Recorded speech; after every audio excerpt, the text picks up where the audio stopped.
Au nom du Père qui me crée, au nom du Fils qui me sauve, au nom de l'Esprit Saint qui me sanctifie. Amen. De l'Évangile du jour, en ce vendredi 19 juin, sœurs et frères, nous qui sommes en prière prolongée dans la divine volonté, ne vous faites pas, tiens, je vais mettre un peu de lumière, bien que la nuit ne soit pas encore tombée, ne vous faites pas de trésors sur la terre, là où les mythes et les vers les dévorent, où les voleurs percent les murs pour voler. Mais faites-vous des trésors dans le ciel, là où il n'y a pas de mythes ni de vers qui dévorent, pas de voleurs qui percent les murs pour voler, car c'est là où est ton trésor, là aussi est ton cœur. Là où est ton trésor, là aussi est ton cœur. C'est Matthieu 6, 19, 23.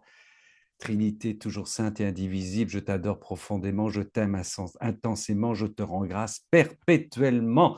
Notre Père qui es aux cieux, que ton nom soit sanctifié, que ton règne vienne, que ta volonté soit faite sur la terre comme au ciel. Donne-nous aujourd'hui le pain de ce jour. Pardonne-nous nos offenses comme nous pardonnons aussi à ceux qui nous ont offensés. Ne nous laisse pas entrer en tentation, mais délivre-nous du mal. Maman Marie, réjouis-toi Marie, comblée de grâce, le Seigneur est avec toi. Tu es bénie entre les femmes et Jésus, le fruit de ton sein, est béni. Sainte Marie, Mère de Dieu, Reine du royaume de la divine volonté, prie pour nous pécheurs, maintenant et à l'heure de notre mort. Amen. Temple de l'Esprit Saint, viens nous ouvrir nos oreilles, nos intelligences. Ce soir, peut-être, on en a besoin un peu plus particulièrement pour les non-scientifiques, mais on va voir ça. Tu vas nous aider, oui, oui, oui, c'est sûr. Voilà, et viens ouvrir notre cœur surtout pour que nous écoutions ces enseignements avec amour. Je salue nos frères et sœurs qui nous rejoignent en différé chaque fin de semaine et en semaine. Vous êtes nombreux, gabrol2235@gmail.com pour être sur notre liste de diffusion.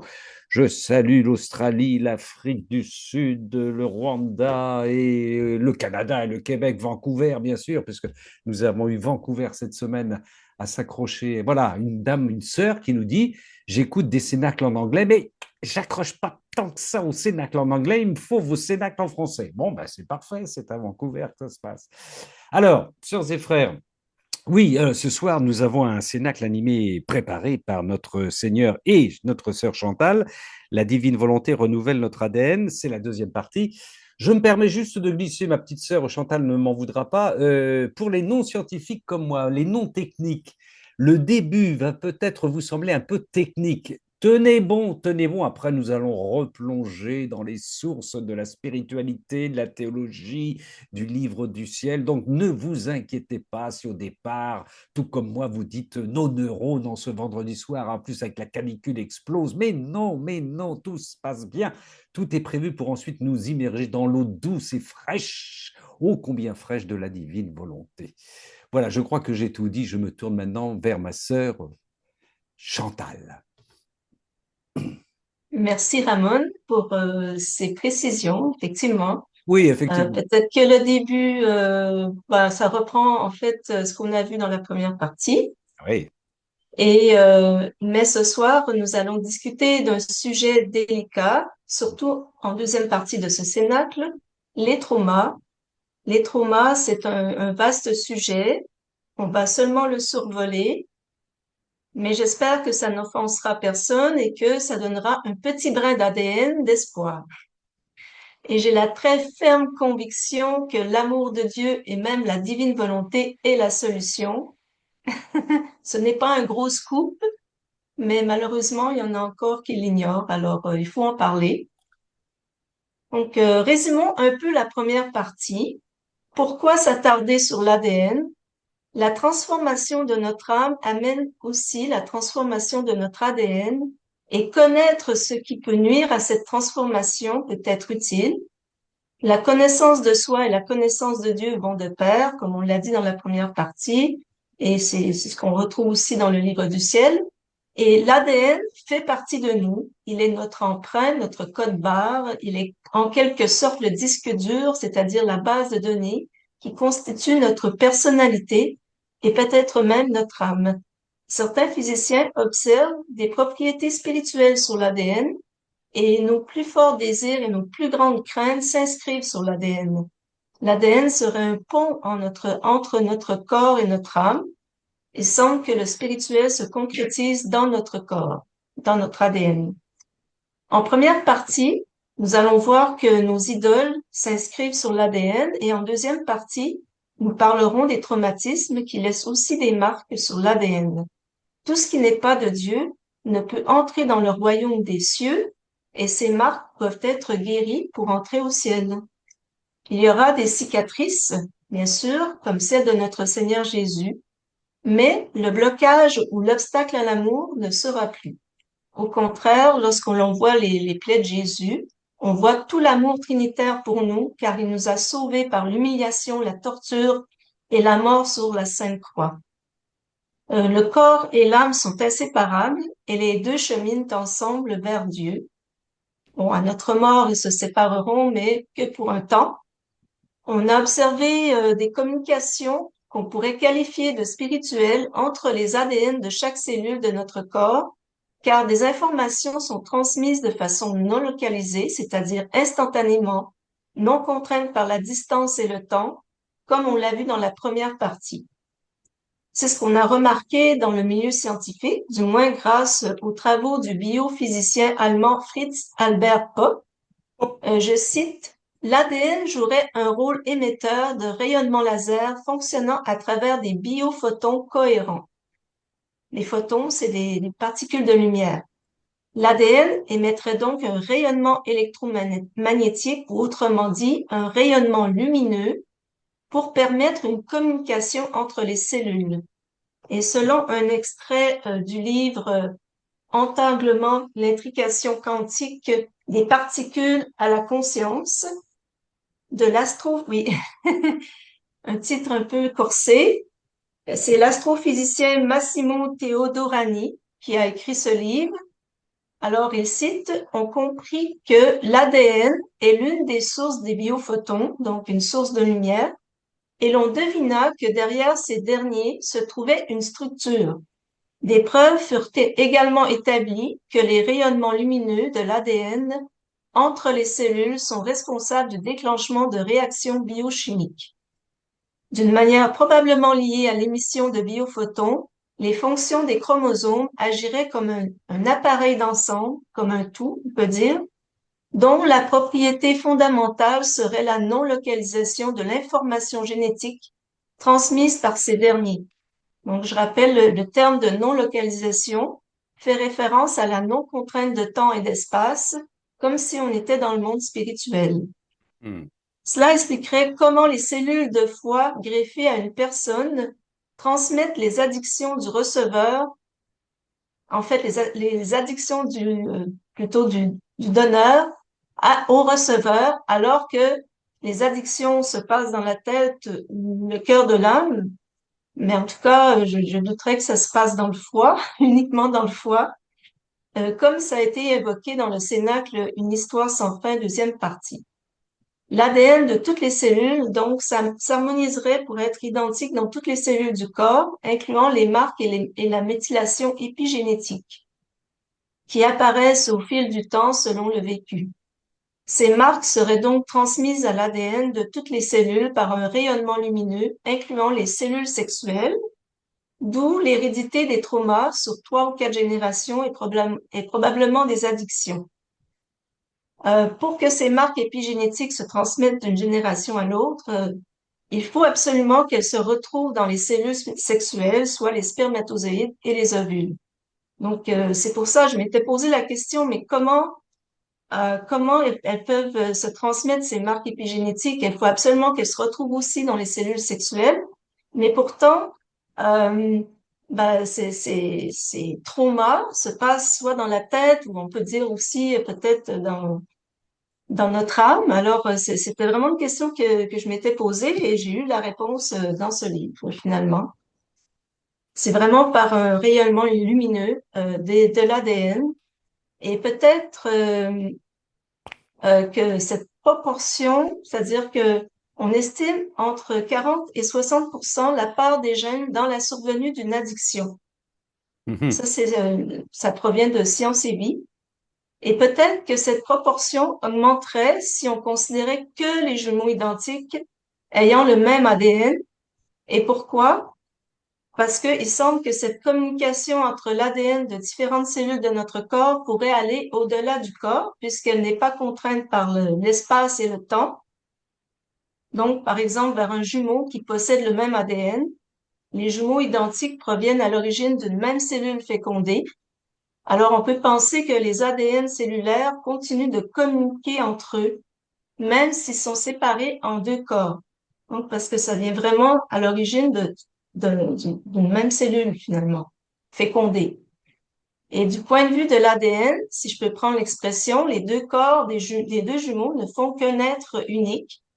Et l'ADN de chaque cellule continue donc la communication, en tout cas pour des événements qui marquent l'ADN, soit les traumatismes et les addictions. Et comme on en avait parlé dans la première partie, on avait pris l'exemple de ces deux jumeaux, un qui s'était fait assassiner et l'autre qui avait ressenti finalement une grande douleur au niveau du cœur lorsque son frère jumeau s'était fait assassiner. Et nous avions fait aussi le rapprochement avec la Vierge Marie et son fils Jésus, qui ont le même ADN, et ainsi la Vierge Marie a ressenti les douleurs lors de la passion de son fils plus que si elles avaient été les siennes, comme on peut le lire dans la Vierge Marie, dans le royaume de la divine volonté, le 27e jour. Est-ce que je l'ai près de moi? Je crois que non. Mais vous connaissez maintenant ce merveilleux livre bleu. Et donc, la Vierge Marie aurait ressenti les douleurs de son fils Jésus lors de sa passion, pas seulement par compassion, mais aussi physiquement. Il semble que deux jumeaux partagent non seulement les traumas, mais souvent les mêmes addictions. Mhm. Et ce n'est pas seulement lié au fait qu'ils soient proches ou qu'ils vivent ensemble, car des études scientifiques montrent une association plus forte dans la dépendance à l'alcool. C'est un exemple qu'ils ont pris, la dépendance à l'alcool. Chez les jumeaux identiques, elle est vraiment plus forte, cette association chez les jumeaux identiques que chez les jumeaux non identiques, qui sont tout aussi proches physiquement, qui vivent aussi ensemble. Et ainsi, ce que nous aimons beaucoup ou nous voulons beaucoup s'imprime sur l'ADN.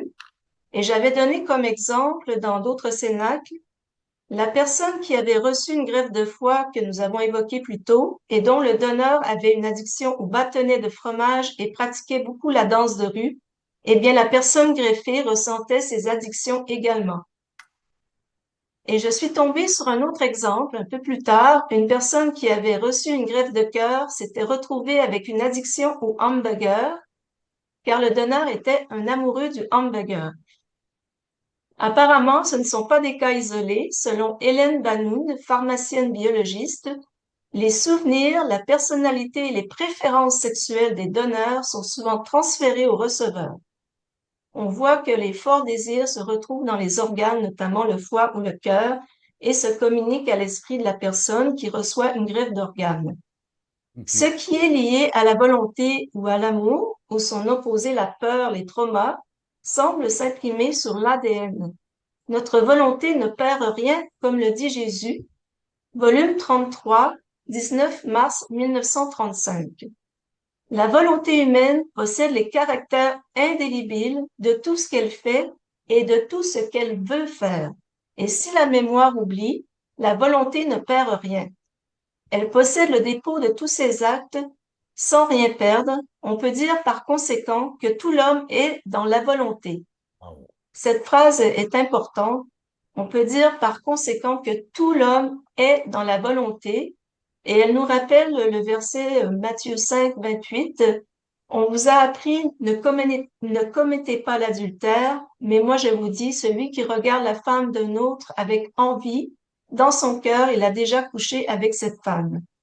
Donc la volonté, c'est vraiment ce qui est important, même si on n'a pas encore commis l'acte. La volonté est aussi importante que l'acte, sinon plus, et Jésus poursuit, si cette volonté est sainte, les choses les plus indifférentes sont alors également saintes pour lui. Si elle est mauvaise, les choses bonnes peuvent également être changées pour lui en un acte pervers. Volume 33, 19 mars 1935. Mhm. Est-ce à dire que la volonté qui est spirituelle s'inscrit sur l'ADN? Point d'interrogation. Puisque ce que nous aimons beaucoup correspond à à ce que nous voulons beaucoup également. La divine volonté est inséparable de l'amour et Jésus nous dit, ma fille, ma divine volonté est lumière, l'amour est chaleur. Lumière et chaleur sont inséparables l'une de l'autre et forment la même vie. Volume 26, 21 mai 1929. De même, notre volonté est inséparable de ce que l'on aime. Le terme désiré, d'ailleurs, nous renvoie à la volonté et à l'amour en même temps. Ce que nous désirons fermement s'imprimerait donc sur l'ADN, ce qui peut nous pousser à désirer Dieu et sa divine volonté par-dessus tout, si on veut qu'il s'imprime dans notre ADN, ce Dieu et cette divine volonté, et si nous voulons entrer dans son royaume déjà ici sur terre. Les hamburgers ne rentrent pas dans le royaume des cieux. Peut-être seulement le pain de vie. Et il faut donc aimer se nourrir de Dieu plutôt que de ripaille, mais nous avons de quoi nous nourrir dans la divine volonté. N'est-ce pas, Ramon? Ah oui, ma sœur. Alors donc en québécois, on dit hamburger, on ne dit pas hamburger. Non, non, mais non, non, mais c'est intéressant, c'est notre diversité. Alors, le volume 34, 10 mai 1937, sans hamburger ou hamburger, Jésus nous dit, tu dois savoir que pour chaque acte que tu accomplis dans ma volonté, nous préparons pour toi la table céleste et si tu aimes, nous te donnons à manger notre amour. Si tu nous comprends, nous te nourrissons de notre sagesse. Ô combien de merveilleuses et nouvelles connaissances elle te donne sur ton Créateur, si bien que ton Dieu devient la nourriture de choix. Si bien que ton Dieu devient la nourriture de choix. Par conséquent, en tout ce que tu fais, il te nourrit de notre puissance, de notre bonté, de notre douceur, de notre force, de notre lumière et de notre miséricorde. Mon Dieu, la petitesse humaine qui vit dans notre vouloir éternel absorbe gorgée par gorgée, bouchée par bouchée, parce qu'elle est petite, petite, petite, et autant qu'il est possible pour une créature d'absorber ce qu'elle doit prendre de notre être divin. C'est important, ça, pour les gourmands, les voraces, les impatients, qui vivent gorgée par gorgée, bouchée par bouchée. Ce que nous lui servons fait notre délice à tous deux. Nous sommes des bébés en train de téter le sein de la Trinité. Volume 34, 10 mai 1937. Volume 34, 10 mai 1937. Notre sainte maman a même aidé notre Louisa à se détacher de tout goût. Louisa nous dit, elle était hors de son corps. Attention, elle était hors de son corps. Volume 12, 25 décembre 1920. À la fin de la marche, la céleste maman me prit dans ses bras. Ils sont hors de son corps, hein, c'est pour les gens qui sont trop au premier degré. J'étais très petite. Elle me dit, ma fille, je veux te renforcer en tout. Il me sembla que de ses saintes mains, elle écrivait sur mon front et y mettait un sceau, S-C-E-A-U. De même, elle écrivit sur mes yeux, ma bouche, mon cœur, mes mains et mes pieds en mettant un sceau, S-C-E-A-U, à chaque endroit. Je voulais savoir ce qu'elle écrivait sur moi, mais je n'arrivais pas à le lire. Tiens, tiens. Cependant, sur ma bouche, j'ai compris quelques lettres qui disaient annihilation de tout goût, suppression de tout goût, annihilation de tout goût. Immédiatement, j'ai dit merci aux mamans de m'enlever tout goût qui n'est pas de Jésus. Volume 12, 25 décembre 1920, terminé les hamburgers. On ne doit avoir de goût que pour Jésus, vouloir ne manger que Jésus. C'est ce qu'a fait Louisa pendant plus de 40 ans. Je vous rappelle qu'il régurgitait ses repas. Jésus lui dit, volume 1, paragraphe 82, je veux être vraiment ton tout, me faisant la nourriture réconfortante non seulement de ton âme, mais aussi de ton corps. Volume 1, paragraphe 82. Ça ne veut pas dire que nous devons nous arrêter de manger dès ce soir. Je vous invite à consulter auparavant votre père spirituel, s'il vous plaît. Ma petite épouse, parce que je suis jaloux, je ne te permettrai pas de prendre le plus petit plaisir ailleurs. Oh là là là là là, je ne te permettrai pas, t'entends Ramon, de prendre le plus petit plaisir ailleurs. Tu dois toujours te tenir près de ton époux, devant lui, pour qu'il ne puisse pas douter de toi. Quelle exigence, notre Seigneur. volume 1, paragraphe 90. Évidemment, le Seigneur était très exigeant, je vous le disais pour Louisa, et il ne nous demande pas nécessairement d'aller à cet extrême. Mais peut-être que nous devons tendre vers cet anéantissement des plaisirs que l'on peut trouver avec la nourriture ou tout autre plaisir de la terre, surtout si nous désirons un mariage mystique avec le Seigneur. Louisa nous dit, béni sois-tu Seigneur pour les framboises qui sont délicieuses en ce moment et les cerises, mon Dieu. Jésus qui, et les melons, Jésus qui entretenait en moi le brûlant désir de ce mariage mystique me dit, tout ce qui est de la terre doit être rejeté. Tout, deux fois tout. Et pas seulement de ton cœur, mais aussi de ton corps. Tu ne sais pas comment peut être nuisible la moindre ombre de la terre. C'est un fort empêchement à mon amour. Béni sois-tu, Seigneur, pour les confitures que nous sommes en train de faire. De toute façon, les plaisirs spirituels du Seigneur surpassent infiniment tous les plaisirs terrestres. Bien sûr, bien sûr. La voix de mon bien-aimé, ça c'est dans le volume 1, paragraphe 83. La voix de mon bien-aimé pénètre avec tant de douceur qu'elle touche chaque fibre du cœur de quiconque l'entend et en moins de temps qu'il ne faut pour le dire, elle ravit l'âme par ses accents chauds et stimulants. Elle est si plaisante que tous les plaisirs du monde sont néants comparés à un seul mot sortant de sa bouche. Tous les plaisirs du monde ne sont que simulacres comparés à sa douce voix. C'est notre Louisa qui dit ça dans le volume 1, paragraphe 83. Les œuvres de la création que Dieu a créées pour nous, les oiseaux qui chantent, les fruits succulents, les paysages magnifiques sont certainement permises, tant et si bien que nous regardons Dieu dans ce plaisir et que nous lui rendons par une ronde de je t'aime et de gratitude. Ah oui, oui, merci quand même. Volume 3, 21 novembre 1899. Ma fille, tout ton plaisir doit être de te regarder en moi. Tout ton plaisir doit être de te regarder en moi. Si tu fais toujours cela, tu attireras en toi toutes mes qualités, ma physionomie et mes traits. En échange, mon plaisir et mon plus grand contentement seront de me regarder en toi, miroir. Volume 3, 21 novembre 1899. Il faut être vraiment détaché de tout, tout, tout. Dans le volume 1, paragraphe 90, Jésus donne à Louisa 5 règles de vie. Vous êtes prêts? Bon. Je dois avoir un total, la première, un total détachement pour tout le créé, m'incluant moi-même, me détacher de moi-même. Je dois vivre dans un parfait oubli de toutes choses pour que mon intérieur ne soit fixé que sur Jésus. Jesus, Jesus, Jesus and Jesus. Et je dois faire cela avec un vivant et palpitant amour. Bah oui, parce que autrement ça sert à rien. Pour lui, afin que réjoui de mes actions, il puisse trouver dans mon cœur une résidence permanente. Nous sommes le temple de la Trinité. Il m'a dit qu'à l'exception de lui, je ne dois jamais m'attacher à personne, pas même à moi-même. Waouh, waouh, waouh. Mes souvenirs sur tout et sur toute chose ne doivent être éveillés qu'en lui, puisque toutes les créatures ne se trouvent qu'en lui.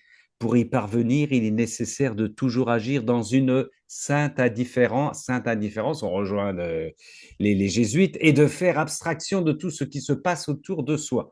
Faire abstraction de tout ce qui se passe autour de soi. J'ai tout loupé aujourd'hui, moi. Si tu n'en viens pas à un détachement à la fois effectif et affectif, tu ne seras pas complètement investi de ma lumière. Ça, c'est la règle numéro 1, c'est déjà du costaud, c'est une semaine de retraite. 2, je dois être détaché de moi-même et vivre uniquement et complètement en Jésus. Je dois être prudent, en me revêtant d'un véritable esprit de foi.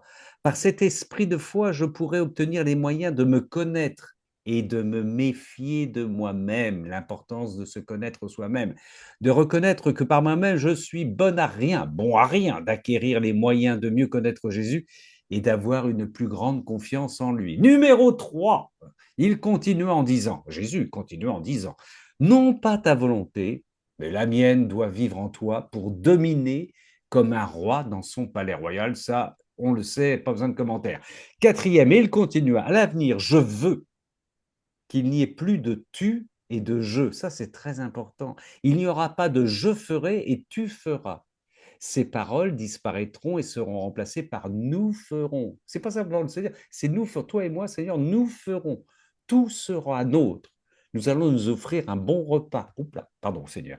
Finalement, dans le 5, finalement, dans la mesure où tu te détacheras de tout ce qui n'est pas totalement mien, tu deviendras toujours plus plongé dans ma volonté absolue. Ça, c'était le 5e point. Il faut faire attention à tout ce que l'on désire. Il ne doit y avoir dans ces désirs aucun vide de Dieu. Pour réconforter Jésus, Louisa aimerait purifier tous les cœurs. Elle lui dit dans les 24 heures de la Passion, 19e heure, 19e heure, je m'immergerai en toi, j'immergerai mon cœur dans le tien, j'immergerai mes désirs dans les tiens, j'unirai mon amour au tien, afin que par ton feu soit brûlé le cœur de toutes les créatures et détruit tous les amours profanes.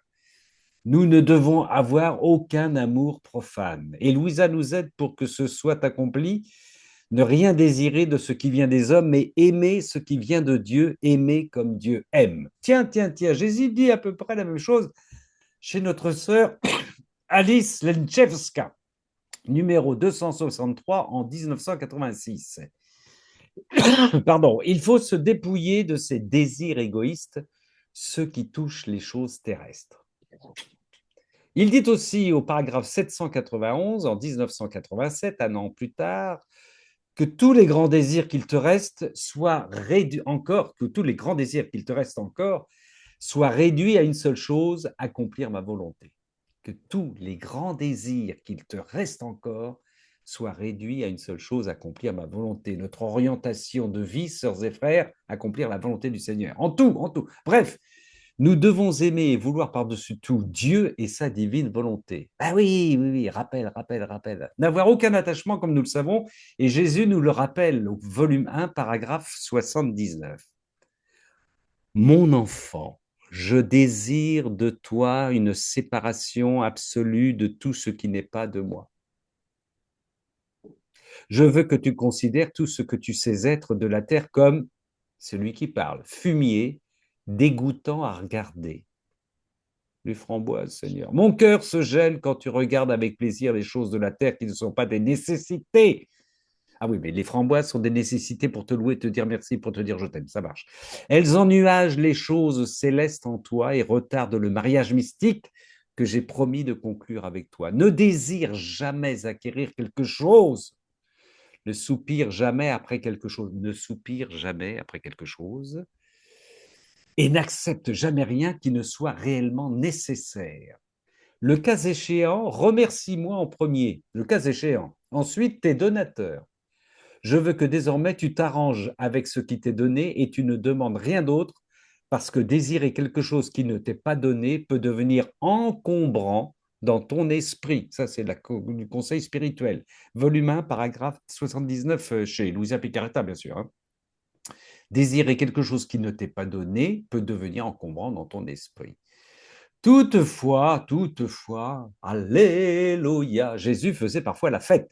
Il nous permet sûrement de fêter avec lui à l'occasion de tuer l'agneau, le veau gras, et de le savourer, de remplir nos jarres de son bon vin, oh oui Seigneur, et de le déguster. N'est-ce pas ma sœur Chantal? N'est-ce pas?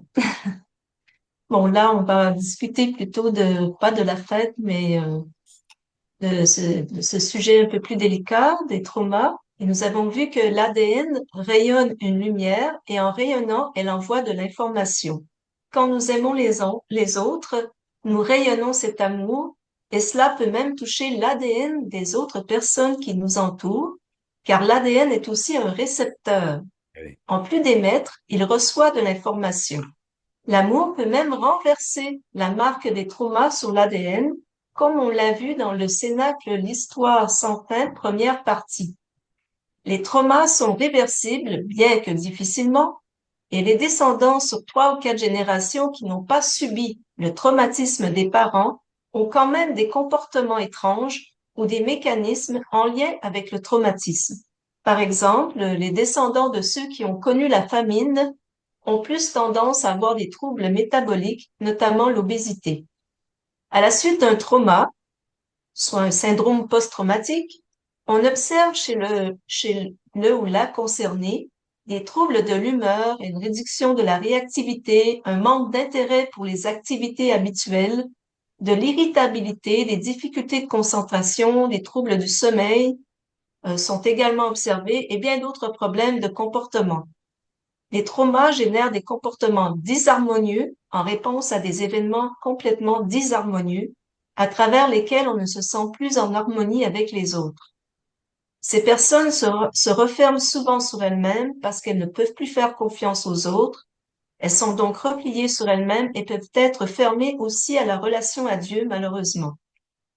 C'est un peu comme si elles étaient mortes. D'ailleurs, le cerveau au repos de ces personnes est très peu actif, pardon. La seule chose qui les fait revivre, c'est le danger, car le système du stress se met en marche et leur pouls augmente et fait circuler le sang à nouveau. C'est pourquoi, en partie, elles ont tendance à revivre les mêmes situations difficiles. Ces traumas s'impriment sur l'ADN par de la méthylation ou autres mécanismes qui peuvent occasionner des nœuds dans l'ADN. On estime que les traumas deviennent chroniques dans 20% des cas. L'amour serait la réponse au trauma selon certains épigénéticiens et on peut l'observer chez ceux qui arrivent à se libérer des traumas. La solution ne serait pas dans le combat qui est l'inverse de l'amour, ce serait plutôt dans l'acceptation et le pardon. Je ne prétends pas avoir toutes les réponses, mais le Seigneur a la réponse. On dit qu'on ne devrait parler de la souffrance que si on l'a vécue. Je pense qu'on vit tous des moments difficiles, bien que certaines personnes vivent des épreuves extrêmes. L'amour avec un grand A reste la solution. Et l'amour des hommes est aussi important, mais pas toujours disponible malheureusement. C'est aussi l'amour qui peut aider dans les addictions d'ailleurs. C'est en se tournant vers l'intérieur où l'on peut trouver l'amour de Dieu que l'on peut trouver une issue. Cet amour qui console. C'est aussi lui qui donne l'espérance. Et l'espérance est un socle dans ces épreuves.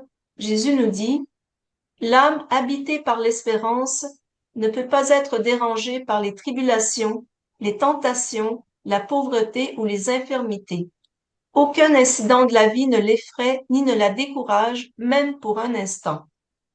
En elle-même, elle se dit, je peux tout tolérer, je peux tout souffrir et tout faire car j'espère en Jésus. C'est l'espérance avec un grand E.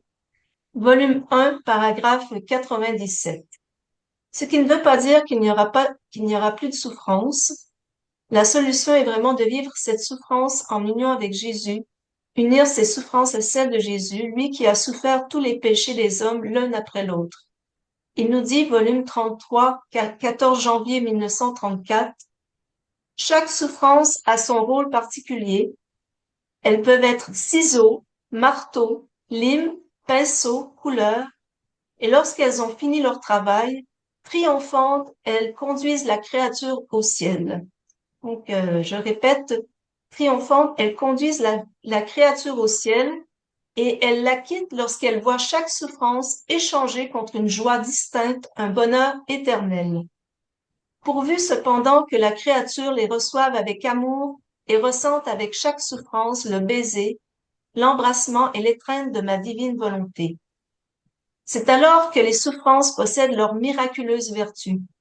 Autrement, c'est comme si elles n'avaient pas les outils appropriés pour accomplir leur œuvre. Mais veux-tu savoir qui est la souffrance? Je suis la souffrance, et je me cache en elle afin de former les œuvres profondes de ma céleste patrie. Et je rends en échange et avec usure pour le bref séjour que les créatures m'ont accordé sur la terre. Je suis emprisonné dans la pauvre prison de la créature afin de continuer ma vie de souffrance sur la terre. Volume 33, 14 janvier 1934. Ça aussi, ça mérite une semaine de retraite et peut-être plus. Oui, ma sœur, juste, je me permets une petite réflexion sur je suis la souffrance, mais on pourra en discuter et échanger tous ensemble à la fin de cette conférence, de ce cénacle. Il ne dit pas je suis la cause de la souffrance. Ça me semble important. Je suis la souffrance, c'est autre chose. Mais voilà, ça me semble important de le souligner. C'est pas je suis la cause de la souffrance, je suis la souffrance, c'est différent. Je te laisse poursuivre, ma sœur. Oui, merci de cette précision. Effectivement, c'est important. Et un des buts de la souffrance est de rapprocher de Dieu, je pense. Mhm. Et beaucoup témoignent que c'est dans la souffrance qu'ils ont rencontré Dieu. C'est le cas de Job, que vous connaissez, qui a pu entendre Dieu après avoir beaucoup souffert. Et Jésus nous dit, volume 6, 22 décembre 1903, la croix incarne la divinité dans l'âme, elle incarne aussi l'âme dans la divinité, détruisant en elle ce qui lui vient de la nature. Il y a, si l'on peut dire, incarnation de Dieu dans l'âme et de l'âme en Dieu. Louisa qui parle. Je fus enchantée d'entendre que la croix incarne l'âme en Dieu. Et Jésus ajouta, je ne parle pas d'union, mais d'incarnation.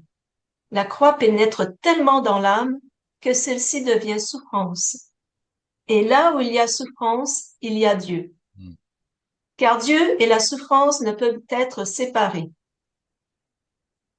Ça, c'est aussi une phrase Oui, à méditer, je pense. Car Dieu et la souffrance ne peuvent être séparés. oui. La croix rend l'union à Dieu plus stable et rend la séparation d'avec lui presque aussi difficile que la séparation entre la souffrance et la nature. Volume 6, 22 décembre 1903. Et je remercie le frère ou la sœur qui a pris cet extrait du livre du ciel lors du dernier cénacle lecture. Mhm. Par cette incarnation, nous sommes divinisés et l'humain est détruit. Par cette incarnation de Dieu par la souffrance, nous sommes divinisés et l'humain est détruit. Nous faisons qu'un avec Jésus. La croix est le moyen le plus efficace pour anéantir notre humanité.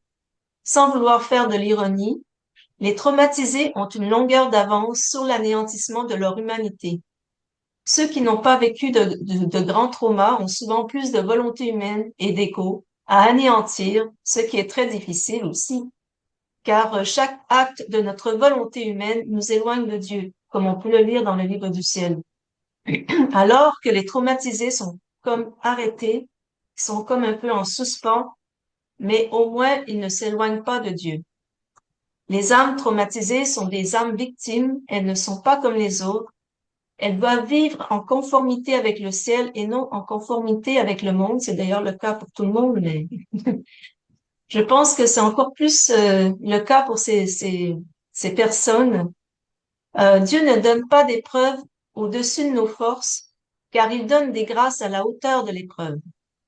Et Luisa nous dit, dans volume 1, paragraphe 74 à 75, en fait, quand j'ai commencé à vivre dans cette situation de victime constante, je ne savais pas apprécier la valeur de la croix. Quand je pensais aux créatures qui seraient épargnées du terrible fléau de la guerre, mon âme jubilait. C'est ce qui peut nous donner une grande motivation pour la souffrance. Et Luisa poursuit, néanmoins, ma nature commençait à trembler. Donc c'est normal d'avoir voilà des peurs et de l'angoisse. Ce qui ne veut pas dire que l'angoisse ou la peur ne seront pas présentes, voilà, mais il faut avoir une grande foi que Jésus nous donnera les grâces pour traverser l'épreuve. Et Louisa nous dit encore, et j'ai passé quelques jours dans une profonde tristesse. Mais Jésus lui dit, mon enfant, n'aie pas peur. Je comprends ta faiblesse. J'ai préparé des grâces nouvelles et spéciales pour soutenir ta fragilité. Ne suis-je pas tout-puissant en tout? Sois résigné et comme une personne morte, place-toi dans mes bras paternels. Offre-toi comme victime en réparation pour les nombreuses offenses que je reçois continuellement des hommes, alors tu pourras sauver ceux qui méritent la discipline. Volume 1, paragraphe 74-75. Et je pense, oui, que c'est un extrait important pour les personnes traumatisées. Et le problème, c'est que souvent, on se ferme à ces grâces et contente de vivre comme les autres, de ressembler aux autres de ce monde, ce qui ajoute à la souffrance car on cherche à être plus dans la performance qu'exige ce monde et que la confiance aux autres n'y est plus. Tant que la référence reste le monde, on peut difficilement se libérer de ces traumas. On cherche et on essaye tous les remèdes, mais Jésus nous dit, tout le triomphe et la gloire viendront de la croix. Autrement, les remèdes aggraveront les maux eux-mêmes. Volume 4, 15 septembre 1901. Donc, les remèdes aggraveront les maux eux-mêmes. Cette phrase est importante. Le problème avec beaucoup de remèdes, de thérapies, les médicaments, là, c'est la naturopathe qui parle.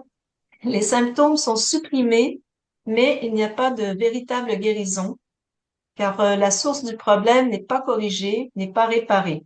Si les symptômes disparaissent, on peut passer à côté d'une action nécessaire. Là, je parle pour les traumas.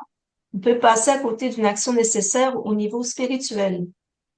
Cette action, c'est le pardon, qui, je pense, est ce qui permet une réelle guérison, si le pardon est sincère, car alors la souffrance disparaît, car elle est échangée contre une joie distincte ou un bonheur éternel, comme Jésus nous l'a enseigné plus tôt. Le bonheur éternel d'être libéré et de libérer par le fait même la personne qui nous a offensés. Évidemment, sans Dieu, c'est très difficile, et ce pardon peut même lui être destiné, en guillemets, dans le cas de la perte d'un être cher. Ce n'est pas vraiment un pardon parce que Dieu ne commet pas d'offense, mais plus un j'ai confiance en toi, tu as rappelé cette personne pour le bien de tous. Et je ne dis pas que c'est facile, mais c'est libérateur. Pour ce qui est des thérapies de développement personnel, on tente de reconstruire la personne, son ego, sa volonté, et alors la longueur d'avance que ces personnes avaient pour renaître en Dieu disparaît. Avec la méditation, beaucoup finissent par s'éloigner davantage si elle est pratiquée sans Dieu, car en se centrant sur soi, on développe beaucoup l'ego. Et tout le triomphe viendra de la croix, comme Jésus l'a dit plus tôt. Et pour que les souffrances soient plus tolérables, les âmes victimes doivent se tourner vers Jésus et lui dire dis seulement une parole et je serai guéri. Et Jésus tient ces âmes victimes serrées contre son cœur, même si elles se détournent et cherchent à vivre comme tout le monde, mais si elles se détournent et cherchent à vivre comme tout le monde, à ressembler aux autres, elles ne trouvent pas l'abandon qui leur amènerait la paix. L'acceptation et l'abandon sont les clés pour sortir du combat et en fait trouver la paix. Et parfois, c'est notre raisonnement qui nous empêche de quitter ce combat, de nous abandonner. Et là, je parle en connaissance de cause. En fait, notre raisonnement nous rend aveugles à ce que le Seigneur attend de nous. Ce n'est pas parce que notre raisonnement au Dieu ne serait pas logique, mais c'est que nous n'avons pas de big picture, c'est-à-dire la vision globale des choses. Mhm. N'est-ce pas, Big Ramon? Yes, big sister. Je méditais parce que j'ai lu aujourd'hui, alors je cherchais la référence, je crois que c'est le journal La Vie qui m'est passé sous le nez sur la toile, sur Internet.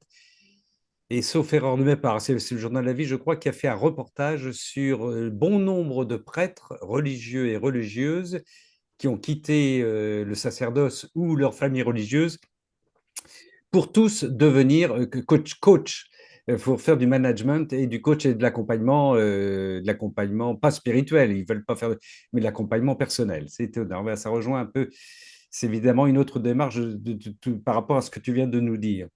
Louisa nous dit, ainsi donc, je dois obéir même à l'encontre de mon propre raisonnement sans plus m'en faire et en faisant confiance à Jésus. Et en faisant confiance à Jésus. C'est une autre manière d'être managé. Volume 1, paragraphe 113. Jésus nous dit au volume 3, 20 juin 1900, au volume 1, pardon, paragraphe 113 toujours, quand une âme est remplie de son propre raisonnement, elle dévie de la voie sûre de l'obéissance, croyant témérairement que son propre jugement est plus exact et mieux balancé que le mien. Volume 1, paragraphe 113. Ben oui, la confiance.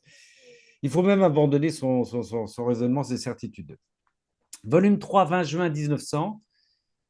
Pour ce qui est du reste, sache que la plus sublime humilité exige de fuir tout raisonnement et de s'abîmer dans son néant. Sur le néant, je vous renvoie sur le nouveau site de Philippe Martin un petit texte de notre frère Alain Violot sur le néant très éclairant. Si on fait ainsi, alors, sans trop s'en rendre compte, on se fond en Dieu. Cela amène l'union la plus intime entre l'âme et Dieu, le plus parfait amour pour Dieu et le plus grand avantage pour l'âme. Parce qu'en quittant sa propre raison, on acquiert la raison divine. Ça, oui, c'est à méditer, à travailler. Volume 3, 20 juin 1900. Pardon. Le combat, l'épreuve ou la croix est la bonne taille pour nous. Ce que ne peuvent pas nous dire évidemment les nouveaux les managers New Look. C'est le Seigneur, le tailleur qui ajuste notre croix. Il sait ce dont nous avons besoin. Pour guérir les traumas, il n'y a pas mieux que de chercher à vivre dans la divine volonté. Jésus nous dit, tome 13, 21 octobre 1921, tous les remèdes dont l'humanité a tant besoin peuvent être trouvés dans ma vie et ma passion. Voilà le management essentiel. Tous les remèdes, cela veut dire que ça peut tout guérir tant qu'on a la foi. Ça demande du temps, mais il suffit d'une décision. Accepter et pardonner avec la grâce de Dieu. De prendre cette décision n'est pas facile, mais souffrir d'un trauma n'est pas non plus facile tous les jours. La clé est d'offrir et d'unir nos souffrances à celles du Seigneur, ouvrant par le fait même une fontaine de grâce pour nous et pour les autres. On trouve alors l'amour de Dieu au lieu du pauvre amour des hommes que nous recherchons parfois consciemment ou inconsciemment pour apaiser nos peines. J'ai un problème, est-ce que tu veux bien m'écouter? L'amour de Dieu peut tout guérir, à Dieu tout est possible. En offrant nos souffrances, en les unissant à celles de notre bien-aimé, je suis la souffrance, Jésus, nous nous sentons utiles à Dieu et aux autres et nous soulageons notre Seigneur. Se sentir utile permet d'alléger de beaucoup les peines. Nous sommes faits pour l'amour, mais aussi pour servir. C'est pourquoi se sentir utile nous réconforte. L'abandon n'est pas toujours facile, mais pas impossible. L'acceptation et l'offrande des souffrances permet de les vivre non comme un traumatisme, mais comme un acte d'amour. Au lieu d'être un blocage, un nœud, cela devient un tremplin vers le ciel, comme Jésus l'a dit plus tôt. Notre maman du ciel, celle qui défait les nœuds, nous dit aussi, dans le volume 4 au 31 octobre 1900, volume 4, 31 octobre 1900, ne sais-tu pas que le remède le plus opportun pour tous les maux MAUX, la chose principale qui nous rend nobles, nous divinise, nous fait ressembler à notre Seigneur et qui a la puissance de convertir en douceur notre amertume, c'est la résignation. Résignation, obéissance, humilité. Résignation, obéissance, humilité. Ça, c'était le volume 4, 31 octobre 1900. Un modèle d'obéissance, notre sœur Chantal. Peut-être pas toujours, par la résignation, le trauma, le nœud sur notre ADN disparaît. Ce n'est pas une métaphore, ces nœuds sont réels sur l'ADN. On pense que ces nœuds nuisent à la stabilité du génome en agissant comme des obstacles à la réplication de l'ADN, voire à sa transcription en ARN. Favoriser les nœuds, les G4, parce qu'ils ont découvert qu'il y avait des nœuds qu'on a nommés G4, favoriser ces nœuds ou empêcher leur démêlage pourrait en effet engendrer des dommages sur l'ADN. Donc, j'ai pris cet extrait sur le site Pour la science. Ainsi, ces nœuds peuvent favoriser les cancers. Cependant, le trauma peut devenir une opportunité pour réparer des péchés parfois très graves. Le Seigneur ne peut qu'aimer et récompenser ces personnes qui acceptent l'événement traumatique pour en faire un acte d'amour. Il les aime tellement, le Seigneur, il nous l'a dit plusieurs fois. Le Seigneur change le mal en un plus grand bien à travers eux. Ce n'est plus alors un souvenir traumatisant, mais un rayonnement d'amour divin. Évidemment, ce n'est possible qu'avec Dieu. Dans la divine volonté, réparons nos traumas et notre ADN en réparant les péchés du monde. En faisant tout avec Jésus dans la divine volonté, les actes, les réparations, les rondes, Jésus renouvelle notre ADN pour que nous soyons à sa ressemblance et petit à petit, notre seul désir sera d'être fusionné à lui et à sa divine volonté, ce qui est le but, la place et le dessein pour lequel nous avons été créés. Et tout ça a commencé par notre ADN. Et abandonnés dans ses bras et ceux de la divine volonté, nous vivons de l'esprit et non de la chair. Saint Paul, notre frère Saint Paul dit en Romains 8, car si vous vivez selon la chair, vous allez mourir. Mais si par l'esprit vous tuez les agissements de l'homme pécheur, vous vivrez. En effet, tous ceux qui se laissent conduire par l'esprit de Dieu, ceux-là sont fils de Dieu. Vous n'avez pas reçu un esprit qui fait de vous des esclaves et vous ramène à la peur, mais vous avez reçu un esprit qui fait de vous des fils. Et c'est en lui que nous crions Papa, Abba, c'est-à-dire Père. C'est donc l'Esprit Saint lui-même qui atteste à notre esprit que nous sommes enfants de Dieu. C'est donc l'Esprit Saint lui-même qui atteste à notre esprit que nous sommes enfants de Dieu. Puisque nous sommes ses enfants, nous sommes aussi ses héritiers, héritiers de Dieu, héritiers avec le Christ, si du moins nous souffrons avec lui pour être avec lui dans la gloire. Ainsi, nous devons tous souffrir pour pouvoir être avec lui dans la gloire. Mais Saint Paul poursuit, j'estime en effet qu'il n'y a pas de commune mesure entre les souffrances du temps présent et la gloire qui va être révélée pour nous. En effet, la création attend avec impatience la révélation des fils de Dieu. Fin de citation, Romains 8, que vous connaissez, que nous connaissons par cœur, presque. La création attend nos réparations pour être renouvelée et pour que descende enfin le royaume du divin vouloir. Dans ce royaume, tout doit être harmonieux, idem pour notre ADN, idem pour notre ADN. Un ADN harmonieux rayonne la divine volonté et l'amour. Dans la divine volonté, nous renouvelons aussi celui des autres. Jésus nous dit, volume 12, 4 janvier 1919, volume 12, 4 janvier 1919, ma fille est mon refuge, et mon refuge. Quelle douce harmonie ta souffrance a causé aujourd'hui dans ma volonté. Ma volonté est au ciel, et ta douleur, se trouvant dans ma volonté, a eu son écho dans le ciel et réclamé des âmes à la très sainte Trinité. De plus, comme ma volonté habite tous les anges et les saints, ils ont tous ensemble réclamé des âmes en criant. Collaboration avec les puissances célestes. Âme, âme. Ma volonté coula aussi dans toutes les créatures. Et ta souffrance a touché tous les cœurs en disant à chacun, sois sauvé, sois sauvé. C'est magnifique ça. Comme un soleil resplendissant, ma volonté concentrée en toi s'est penchée sur tous pour les convertir. Vois quel grand bien. Alors ça, c'est une dernière phrase qu'on peut tous retenir. Vois quel grand bien a résulté de tes souffrances vécues dans ma volonté. Vois quel grand bien a résulté de tes souffrances vécues et offertes, bien sûr, dans ma volonté. Volume 12, 4 janvier 1919. Volume 12, 4 janvier 1919. Amen. Amen. Et ainsi, une petite phrase cliché, la souffrance a pris du sens. La souffrance. Et, euh, et on peut aussi terminer avec le psaume 147. Dieu guérit ceux qui ont le cœur brisé et pense leurs blessures. Ouais. Amen, fiat. Amen. Fiat. Merci, ma sœur. Merci infiniment pour ce travail sensible, sensible, voire traumatique, peut-être même en l'écoutant. Peut-être, Peut-être. peut-être, peut-être. Surtout la première partie, quand même, il est vraiment exigeant, le Seigneur. Oui. Et qui va susciter certainement des témoignages, des réactions, des contradictions, des réactions.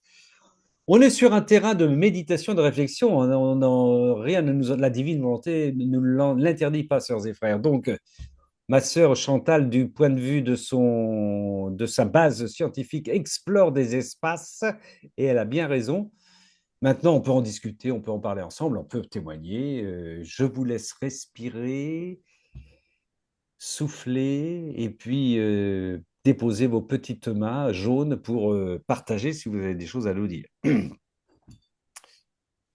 J'avais envie de donner un témoignage qui me semblait évident depuis que je suis petit sur les traumatismes ou j'ai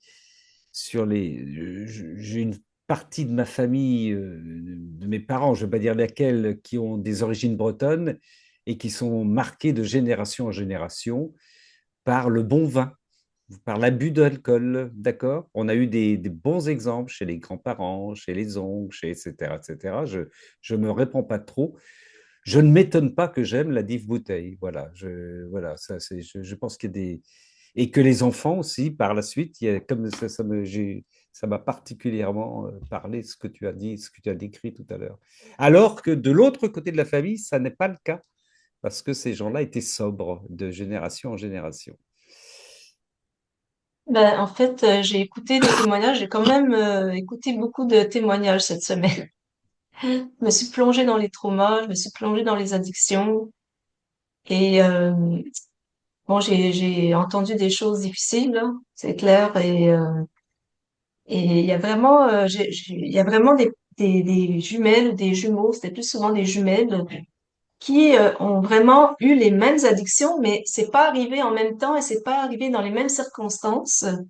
C'est vraiment étrange qu'une fois que une des deux jumelles avait cette addiction, on aurait dit que ben, ça se transmettait un peu à l'autre. Et ça prenait un événement, évidemment, ça prenait un événement déclencheur, mais c'était pas si significatif. En tout cas, c'était quand même assez curieux. Ouais. Et oui, j'ai vu des choses difficiles, surtout aux États-Unis, parce que il y a des docteurs, on pourrait dire, qui cherchent à soigner ou à guérir les gens de leur addiction, vraiment avec une main de fer. Tu vas arrêter, tu vas tout ça et sans amour. Et j'ai trouvé vraiment difficile, même que c'était une famille qui était vraiment, on sentait que c'était pas, c'était pas facile dans cette famille. Et j'avais l'impression que la personne s'enfonçait encore plus, quoi, Ouais. au lieu de vraiment sortir de cette addiction. L'amour est vraiment la réponse, La même pour réponse ça aussi. pour panser nos plaies.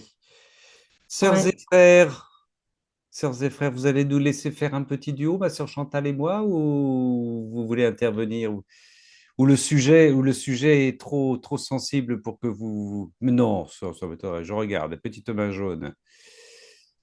Alors, Françoise de Lyon, de la. Oui, alors, moi, il y a des choses qui me sont restées un peu Oui, à travers de la gorge. Donc, c'est pas trop de ça que je vais discuter parce que c'est quelque chose à méditer. À... Puis j'avais plein, je pense à plein de bah personnes. oui, bah oui, toi qui fais de l'écoute et de la prière pour réparer, pour aider les gens. Voilà. Bah oui, Mais par contre, ça m'a fait comprendre. Je dis, ah, voilà, je comprends pourquoi. Ah ben, je comprends, faut mettre des bémols, hein, je comprends pas tout, bien sûr. Mais le Seigneur nous demande de prier du premier au dernier pour. Alors là, ça m'a vraiment touchée, d'autant plus que depuis très longtemps, bien avant que je connaisse la divine volonté, j'avais cette intuition que j'ai jamais su expliquer. Et quand j'en parlais, mais je voyais bien que je parlais dans le vide, c'est que quelque part, nous, enfin, quand je dis nous, nous qui aimons le Seigneur ou qui essayons de l'aimer, quelque part, on se doit de pardonner, d'aimer, de vivre certaines situations que des personnes vivent et qu'elles ne peuvent pas passer le trauma ou pardonner. Alors, bah, on n'a qu'à voir les actualités, hein. Donc, il y a des choses qui sont dures quand même, ah oui, et même très dures. Et je me suis dit, mais attends, Seigneur, il y a des... Et moi, donc, du coup, prier du premier au dernier, tu as dit à un moment, le Seigneur peut guérir, enfin, il peut se passer des choses. Ben, je dis, ben voilà, ben c'est ça. Alors, même si je comprends pas tout, même si j'ai du mal à vivre certaines choses, même s'il y a des, même que je suis révoltée, hein, je suis pas résignée à 100%, je me dis, c'est important dans la divine volonté, eh ben, de porter nos frères et sœurs, de prier pour eux et parfois, ben, c'est à nous, quand je dis nous, l'ensemble, hein, c'est peut-être à nous de vivre les choses que eux ne peuvent pas faire. Prendre le fardeau à un moment et le porter devant le Seigneur oui, un temps, oui, le oui. temps qui peut nous être donné. Voilà. Et ça rejoint ce que le Seigneur m'avait donné de comprendre, déjà dans la divine volonté, mais intuitivement depuis longtemps. Oui. Merci ma sœur Françoise. Ça Merci, paraît juste ce que je Françoise. dis? Bah, Euh, oui, tu voulais ajouter quelque chose? Non, non, mais parce que voilà, ça m'habite tellement que j'en parle tout le Oui. temps, j'en parle beaucoup. Euh, voilà. Le Seigneur a été crucifié notamment par tous les traumatismes de toutes les personnes, hein. Hmm. Et tous les traumatismes des personnes, de nos frères et nos sœurs, ont été pris en charge sur la croix par nos seigneurs, par nos traumatismes, nos traumas, et par la manière aussi ensuite, effectivement. Alors lui, il les a plongés, je suis la souffrance, en ce sens, il est la souffrance puisqu'il les a tous pris, et il les a tous réparés pour les présenter au Père, pour présenter au Père les réparations telles qu'elles devraient être. Ma sœur Isabelle, Bonsoir. Bon, Chantal sait que nous avons vécu en famille quelque chose de très fort, puisque nous avons pas perdu, nous avons une fille qui est rentrée dans la joie du ciel à 22 ans et demi, il y a 14 ans, euh, le 28 décembre, le jour des Saints Innocents, elle est partie, elle nous a quittés. C'était pas du tout prévu. Mais 2 jours après son enterrement, une dame, une Africaine, me dit, il faut accepter. Et moi qui ai vécu en Afrique, j'ai pris ça pour moi, comme si le Seigneur me parlait à travers elle. Il faut accepter. Et c'est vrai que le fait d'accueillir, d'accepter, le fait de pas se braquer, sans chercher à comprendre, sans poser le pourquoi, euh, permet de tenir et d'accepter, d'avancer. Et moi, je ne suis pas Obélix, je suis pas tombée dans le chaudron. J'avais besoin d'aller à l'Eucharistie le plus souvent possible. Souvent, il y avait un combat jusqu'au moment où j'allais recevoir Jésus dans l'hostie. Et j'avais envie de partir, j'avais les larmes, j'étais dans une grande souffrance. Mais c'était toujours, toujours, une fois que j'avais reçu Jésus, que la paix revenait et que je pouvais continuer. Pourtant, le Seigneur avait préparé cet événement, me l'avait préparé. Je ne vais pas raconter là, ça serait beaucoup trop long, mais c'est extrêmement beau la façon dont il avait préparé. Et quand on regarde sa vie, quand on relit sa vie, je me dis que le Seigneur, il n'a pas fait ça que pour moi, mais pour plein de gens. Mais c'est à nous de savoir regarder comment le Seigneur nous accompagne dans nos souffrances, parce qu'il ne nous laisse jamais seuls. Il y a plein de consolations, il y a plein de forces qui sont données. Et quand le cœur est épluché comme ça, c'est un cœur qui est ensuite en mesure d'accueillir la souffrance des autres, de la porter et de devenir un brancardier de l'amour, justement. Parce qu'il a été suffisamment éprouvé pour pouvoir devenir euh, attendrie, comme une viande dure, là, qu'on tape dessus. Oui, elle est attendrie, oui, bien épluchée pour arriver au cœur, quoi. J'ai aussi une sœur qui actuellement, euh, qui est à peine plus jeune que moi et qui est passée par un burn-out, par plein de souffrances, des humiliations. Elle qui, au départ, dans sa vie, avait décidé d'être riche, de gagner de l'argent, de vivre la belle vie, d'avoir des enfants beaux et tout. Et le Seigneur l'a rattrapée. Moi, en tout cas, moi, je le vois comme ça. Et je lui ai dit l'autre jour, tu sais, t'es épluché comme un légume. T'es épluché jusqu'au cœur. Et enfin, ton cœur est mis à nu et t'es belle. Et tu es très belle. Et voilà, donc c'est ce que je veux dire. Le Seigneur nous épluche parfois. Et ça nous permet aussi de bien comprendre les autres, de mieux comprendre et de dire qu'on peut en sortir. On peut. Moi, j'avais une grand-mère hyper dépressive qui, jusqu'à ces derniers jours, à plus de 90 ans, était dépressive. Et je dis jamais de ma vie, même si moi je suis passée par des moments de dépression, jamais. Et c'est cette espérance qui me fait tenir. Et ma sœur me disait, une de mes sœurs me disait, mais Isabelle, tout le monde attend que tu tombes, tout le monde attend que tu tombes, Mais non, je peux pas tomber. Parce que le Seigneur, il est toujours là. Et ma fille, elle est au ciel, elle est dans la joie du ciel. Et moi, j'ai la tête au ciel et les pieds sur la terre. Et je suis déjà prête à partir. On me dit, tu pars ce soir. Mais c'est pas un problème. Il y a du monde là-haut. Ça va être super. Mais il y a encore des choses à vivre sur cette terre. Et les enfants m'ont dit, maman, il y a encore des choses à vivre. Non, non, il y a tes petits-enfants, il y a encore plein de choses à donner. Et le Seigneur m'a fait comprendre qu'il y avait encore des choses à donner, à transmettre. Il faut que je termine les 36 tomes à lire. Donc je ne vais pas partir tout de suite. Voilà. Merci, ma sœur Isabelle. Merci, merci infiniment pour ce témoignage. On va passer à quelqu'un d'autre. Juste, alors, il y a évidemment notre avant de passer à une autre petite main jaune, la question inévitable, ma sœur Chantal, posée par Evelyne, qui n'en loupe pas une, mais c'est normal, elle a besoin de preuves toujours. L'âme et l'ADN seraient une même chose ou j'ai mal compris? Ah, Chantal. Bah, je j'ai pas de preuves, Oui. mais c'est ce que je perçois, c'est-à-dire que non, c'est pas tout à fait la même chose. Ah, ah, Mais je dirais que l'ADN, c'est ce qui rayonne, oui. c'est ce qui rayonne, et donc l'âme, ce serait tout ça, l'ADN et le rayonnement. C'est pour ça que l'âme est très grande parce que ce rayonnement de l'ADN, en tout cas pour Jésus, le rayonnement de l'ADN, il est infini. Mhm. Son rayonnement est infini. Donc, il est infini, quoi.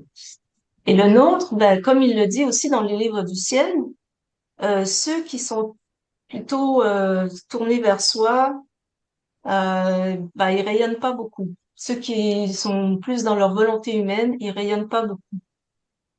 Donc, il dit même que les âmes, voilà, ils sont comme chétive et je me souviens plus de l'extrait là exactement, mais c'est un peu ce que ça voulait dire. Donc, on va finir par être nous aussi rayonner la divine volonté, rayonner Jésus finalement quand il sera vraiment à l'intérieur de nous. Et Pour, donc l'âme va croître comme ça. Plus Jésus vient vivre en nous, plus l'âme croît. oui, Et moi, c'est ce que je crois, mais je peux bien sûr me tromper. J'ai aucune preuve, bien évidemment. Et Mais comment? oui, Chantal, moi, en tout cas, ce que je ressens, c'est que l'ADN est vraiment.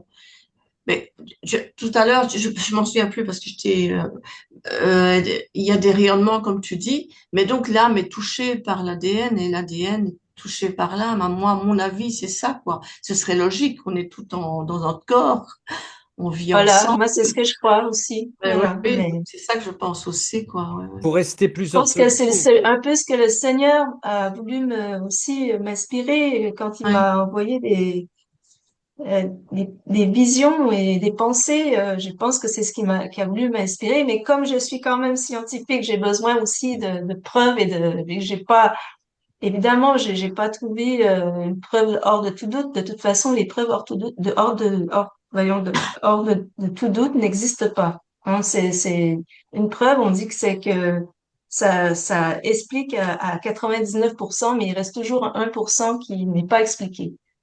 Euh, donc, ça n'existe pas, et surtout quand dans la foi, je veux dire, on peut pas tout expliquer, même s'il y a un livre qui dit la science, les preuves, Dieu, la science, les preuves, la preuve. Bon, c'est pas exactement ça. D'ailleurs, il a été un peu contredit pour ça, mais je pense que c'est un début. On peut pas, Dieu est infini, on peut pas tout comprendre, mais on avance petit à petit et on a peut-être seulement la pointe de l'iceberg et peut-être même pas. Mais en tout cas, c'est ça. Je pense que Alors, on, pour rester on plus, avance pour rester humble par rapport à tout ça, mais ce qu'on va découvrir petit à petit, ah c'est oui, c'est c'est important. important aussi. Même si on n'a pas toutes les données, c'est important de les considérer. Je Voilà. propose la Ce formule qu'on suivante, ma sœur. L'ADN serait constitutif en partie du rayonnement de notre âme. Ça tirait ça? En partie constitutif du rayonnement de notre âme. Est-ce que ça marche ou ça marche pas dans ton cerveau de scientifique? Oh là, je vois que Ben, en partie, je en dirais partie, en grande partie. en Je grande dirais en partie, grande partie. en grande Ouais, partie, en d'accord, grande partie. en Oui. grande partie. Et d'ailleurs, bon, il y a aussi le cœur. Ouais, Pour ça, j'avais fait un cénacle sur le Sacré-Cœur de la Divine oui, Volonté oui, que tu as fait aussi. oui. Je pense que le cœur de l'âme, ben, je me suis posé la question, qu'est-ce que c'est exactement le cœur de l'âme? C'est pas la pompe, là. Ben, voilà, ça, je pas encore tout compris, mais je crois qu'il y a une clé là aussi. Le cœur de l'âme, qu'est-ce que c'est?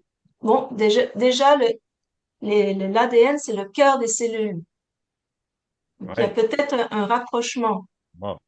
par rapport à ça. L'ADN, c'est le cœur des cellules et ben, c'est vraiment le cœur de l'âme. Peut-être que c'est l'autre partie justement qui rayonne.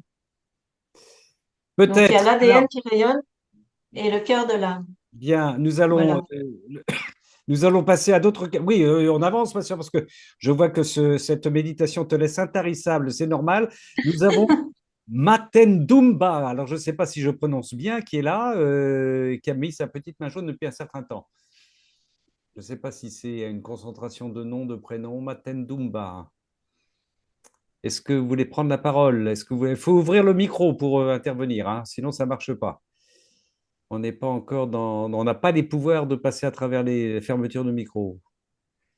Main jaune, non, on ne l'a pas. Bon, ben, quand le micro sera ouvert, vous prendrez le pouvoir, Matendumba. Sabrina, tu avais quelques... Bon, d'abord, bonjour Sabrina. Oui, bonjour. Bonjour Bonjour à Hello Sabrina. tous. Sabrina, ça fait longtemps. Oui, oui, ça fait longtemps. Alors, je m'excuse, j'arrive dans la discussion, mais je voulais savoir si dans la première Parti. vidéo que tu avais fait sur l'ADN, tu avais mentionné ADN, Adonai. Oui, J'imagine oui, que Oui, oui, oui, oui. parce oui, que là, ça prend tout son sens, vu que Adonai, c'est le c'est Dieu. Seigneur. Mm. Donc voilà, ça rayonne, ça rayonne, super. Ah, voilà le soleil de Sabrina qui arrive. Adonai Voilà, ADN. Adonai, ADN, ouais. Et le cœur dans l'Ancien Testament, c'est tout, quoi. C'est pas uniquement La pompe. le cœur physique, c'est Ouais. le centre de la personne, ça veut dire toute la personne. Alors évidemment, on traduit lève, en hébreu c'est lève, on va traduire par cœur, mais c'est difficile de traduire une langue dans une autre, quoi. Merci, ma sœur Mm. Sabrina. Merci Merci, infiniment pour Sabrina. cette précision. Matemdou, Je- Patrick. Alors, je ne sais Oui, pas si... merci. Donc, j'ai ouvert le micro. Vous Super. m'entendez? Oui. Alors, Donc, voilà, Oui, oui, on vous écoute. je voulais partager par rapport à la souffrance. Donc, parce que ce matin, je suis tombé sur un texte qui parle justement euh, de la souffrance. Oui, Et quand on dit Jésus, c'est la souffrance, oui. donc ici, au tome 28, 12 août 1930, 12 août euh, 1930, oui, oui, oui, donc paragraphe 3, oui. donc il explique à Louisa que voilà, donc il faut pas, donc d'abord il exhorte Louisa en disant qu'il faut pas tomber dans l'accablement, sinon ça va redoubler le poids de la souffrance. Parce qu'il y a l'accablement qui va engendrer le découragement et qui va redoubler maintenant le poids de la souffrance. Alors après, l'exhorter par rapport à ça en lui disant, il faut pas te perdre dans ça, sinon tu perds ton envol vers la lumière, quoi. Alors, Oui. il lui dit, la souffrance, c'est quoi? Donc, c'est moi qui te rends des petites visites dans la souffrance. La souffrance est le voile, mais à l'intérieur se trouve ma personne qui, cachée sous le voile de la souffrance, visite la créature. Et là, je comprenais par rapport à moi, donc j'ai compris que à travers, donc Jésus et la souffrance, c'est à travers cette souffrance, donc il est là. Quand on souffre, c'est-à-dire Jésus est là avec nous. Oui, Il souffre avec nous. Donc, c'est comme ça qu'il explique que ce sont des petites visites que je t'ai faites, mais à travers la souffrance. oui. Oui. Donc, je voulais dire ça que finalement, donc, c'est une forme, donc, à travers la souffrance, le Seigneur nous prépare donc à la sainteté et à la purification aussi de tout ce qui n'est pas conforme avec sa divine volonté. Eh oui. Mhm. Ma fille, Donc, ma fille, mais merci, merci. Ma fille, ne t'accable pas, car l'accablement engendre le découragement qui redouble le poids de la souffrance. C'est un peu, ça rejoint ce que nous a dit notre sœur Chantal sur les traumatismes mal gérés, si bien que la mhm. pauvre créature se traîne péniblement sur la voie qu'elle doit suivre, alors que mon vouloir voudrait l'avoir volée vers la lumière infinie de ma volonté. Et Mhm. maintenant, la souffrance, c'est moi qui te rends ces petites visites dans la souffrance. La souffrance est le voile, mais à l'intérieur se trouve ma personne qui, cachée sous le voile de la souffrance, visite la créature. Donc, voilà. Moi, je voulais Merci, simplement partager ça. mais Bon, merci. Merci sinon, beaucoup. et par rapport au trauma, donc là, je venais de perdre ma sœur à Kinshasa, donc qui a vécu pendant 3 ans et demi une grande souffrance. Il ne parlait pas, entendre les personnes mais sans parler, et puis en plus être donc handicapé, donc c'est-à-dire réduit à bébé, quoi. Donc, on doit prendre soin de toi, mais et puis tu ne sais même pas répondre. Les gens te parlent, mais tu ne sais pas répondre. Alors, c'était une grande souffrance. Et moi, j'ai essayé donc de mettre ça dans la divine volonté en priant pour elle. Hmm. Et donc, on m'a dit qu'elle et j'ai vu ces photos où on mettait parfois la musique et elle dansait. Donc, j'ai dit, Seigneur, heureusement que le Seigneur lui a donné, malgré elle entendait, mais elle ne pouvait pas parler, elle ne pouvait pas se lever. Donc, tout, on devrait même pas tenir. Donc, tous ses bras ne fonctionnaient plus. Mais elle avait ce sourire toujours qui ne la quittait pas quelque temps après, avant qu'elle puisse mourir, quoi. Donc, voilà. On venait de l'enterrer il y a 2 jours, donc on m'a dit qu'elle était vraiment avec toujours son sourire et son chapelet toujours à la main. Donc, elle avait finalement accepté sa souffrance. Pour moi, c'est ça, quand je vois toutes les photos des derniers temps, quoi. D'accord. C'est ça. Et vous nous appelez d'où? De Belgique, De Belgique. Et votre prénom? oui. Marie-Thérèse. Marie-Thérèse. Voilà, je Oui, comprends. oui. D'accord. On était le 6 juin. Ah, d'accord. Le 6 juin, d'accord. Oui, oui, c'est ça. À Bruxelles. Voilà. Voilà. À Bruxelles, avec Vicky, avec les autres. Mais On oui, a chanté un peu. Oui, oui. on a chanté. Oui, oui. Merci Marie-Thérèse. Merci Oui, Merci beaucoup, oui. Marie-Thérèse. Ça va. Donc, voilà. infiniment. Merci. Merci Chantal, parce que ça nous donne des lumières. Et ce que je voulais aussi ajouter, c'était aussi quand vous parlez de G et de tu, Ah oui, et c'est le même enseignement aussi, que finalement, donc je ne sais pas comment est-ce que l'Église ne comprend pas que tous ces enseignements, il y a des recoupements. Il y a d'autres prophètes à qui aussi, Vassula par exemple, oui, Léandre la chance aussi, ce sont des vocabulaires qui reviennent par oui, rapport à ce que Jésus nous demande. Quand on lit la vraie vie en Dieu ou bien les choisis donc de Jésus, Léandre. oui, Mhm. oui, Léandre la chance. Donc, Jésus nous demande de parler de nous parce oui, qu'il est à nous et il veut tout faire avec nous. Quand on voyage, quand on mange, de dire nous mangeons et de retirer le verbe j'ai. Donc, voilà. Et je voulais dire ça. Donc, ce sont des recoupements. Pour moi, je trouve une richesse entre Léandre et la chance, que ce soit au niveau de la souffrance aussi. Parce que bon, j'ai lu, mais je n'ai pas exploré pour en parler. Mais il y a des recoupements, il y a des choses où le Seigneur a révélé à d'autres oui, mais par rapport à un domaine précis. Et ici, chez Louisa, c'est très complet. oui, C'est vraiment, ça reprend tout un enseignement qui est complet, qui prend la miséricorde divine, qui prend beaucoup de choses, le Sacré-Cœur de Jésus. Donc, tout ce qu'il avait révélé, il le fait maintenant ici dans la divine volonté, ça devient un tout. oui, Pour moi, c'est comme ça que je comprends la divine volonté.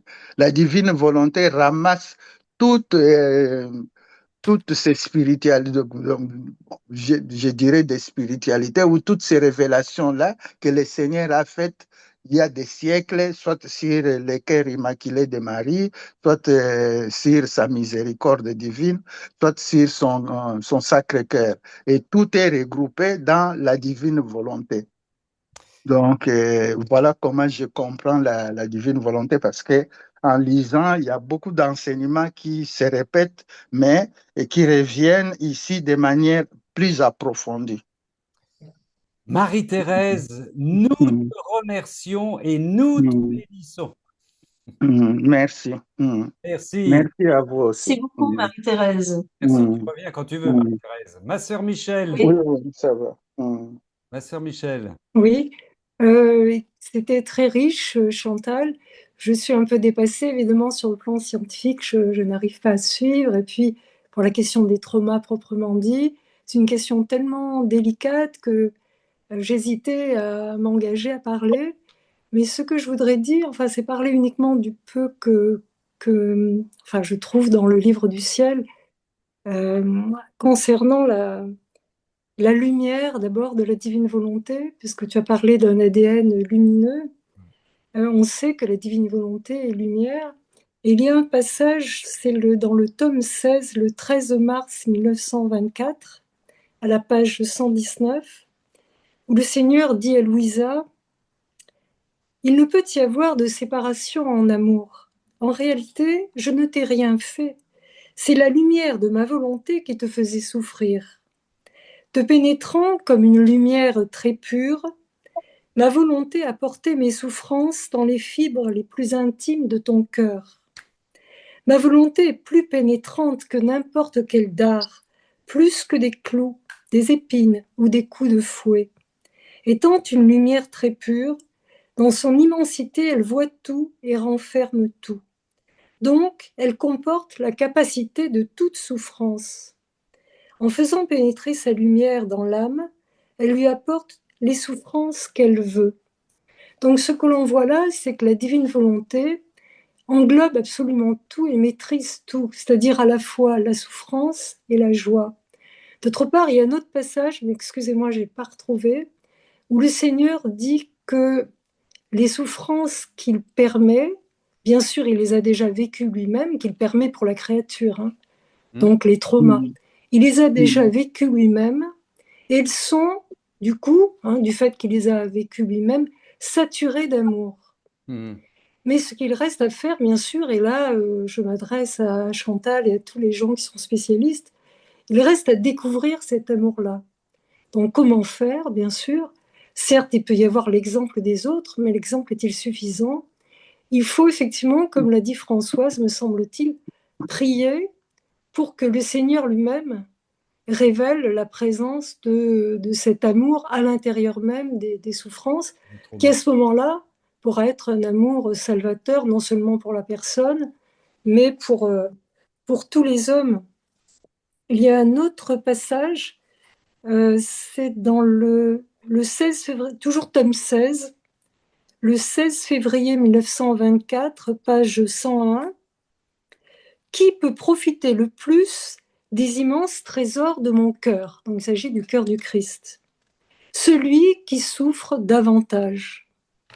Pour chaque souffrance de la créature, il y a dans mon cœur une joie particulière accompagnant cette souffrance.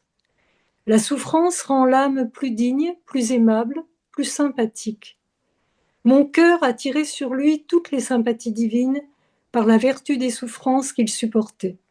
Et quand je vois la souffrance dans un cœur, la souffrance étant une caractéristique particulière de mon cœur, rempli d'amour, je verse sur ce cœur les joies et les contentements contenus dans mon cœur.